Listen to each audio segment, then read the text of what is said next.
Okay, now that I have this all set, I only did polish one side of these. So the other side isn't polished. You might want to polish that before you end up doing this. Now there's many ways on how to make a slip bracelet, in terms of being able to have the knot slip back and forth. Also called like a sliding knot. You can look it up. Otherwise, I'm just going to show you the one that I know, but I think there's about 3 or 4. I'm going to take this larger, or I should say larger, but thicker hemp that I have. And I'm going to use this as kind of the main part on here. Now for my wrist, I've already done this once, and so I know that I'm going to want to have a ruler here. I'm going to take 12 inches, and I'm going to grab another 12, and I'm going to cut that. And this will be one side, because I'm going to put a lark's head around that first link. So I'm going to go again to 1, to 12, grab another one of those. So I basically have 24 inches or 2 feet of this. So here's one of them. Again, I'm going to put my ends together. Pull this nice and tight because I like to try to keep these a little straighter. And now if you remember, the lark's head goes into the ring. Then I kind of put my fingers through there and I grab that and I pull it right through. Now if you did a good job soldering, you shouldn't have to worry about this ripping apart because the solder should be really good. Okay, but I want to get this nice and tight along there. So that's my first one. Grab my second one. Again, put my ends together. Slide that in. Open that up. Grab that, slide that over, pull that through.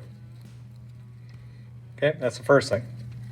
Now I also know for my wrist, you want to be able to, when you put this on, it's going to go like this, is you want to put knots on each side of these when you can easily get it off your wrist, okay? Because that's going to be kind of the area. Now I know for mine, because I've already did this, I know if I start here, and I know 4 inches is good for me, okay? So I want to put a knot right about 4 inches.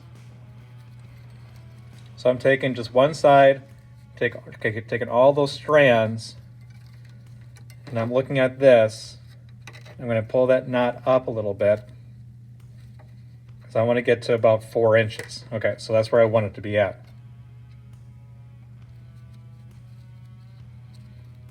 Okay, that's the first part. And I'm going to do the same thing the other side. So again, 4 inches is about there. If you have a smaller wrist, definitely go smaller than that. You might have to redo the whole thing if you're way off.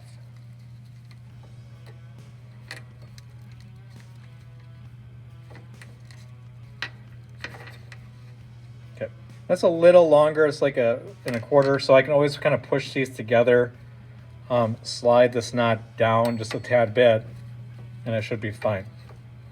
Okay, that's the first part. Now all this excess, as long as you know your knots are nice and tight, you can go up, just a little bit and cut this excess off.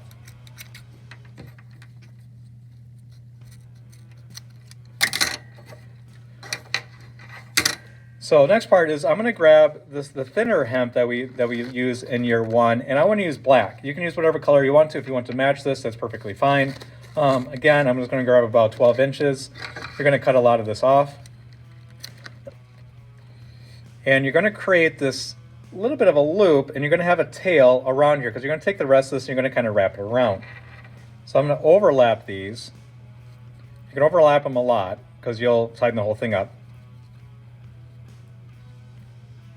You're going to set this down like this. So the tail's over here. And I'm going to take this excess and I'm going to wrap this kind of loosely 4 to 5 times. That's twice around the entire thing. 3 and 4. Once I have that, I'm going to take this end and I'm going to pass it through right along here. So as long as you kept those loose enough, this should be relatively easy. If not, you'll have to kind of twist and pull until you get that. So I'm going to get this.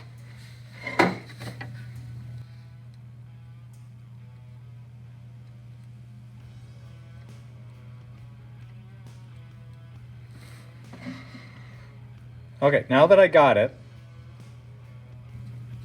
I'm going to start pulling the two ends together until they tighten up like that. Now I'm going to kind of pull them kind of tight.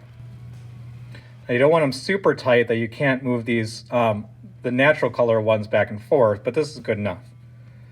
Lastly, you have to take care of your ends. One thing you can do is you can just kind of leave them loose, or you can tie a knot way out here if you want to. What I did, that I saw in the video when I learned how to do this, is you just tie a basic knot, and you just keep that knot as close as you possibly can down here. That was not a good knot, so I need to loosen that back up again, and I'm going to tie on both sides.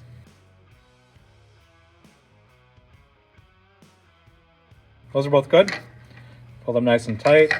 Again, give yourself just a little bit of room, but cut that excess off. And there you go. So I can pull this together. If I did it right, I should be able to get it around my wrist.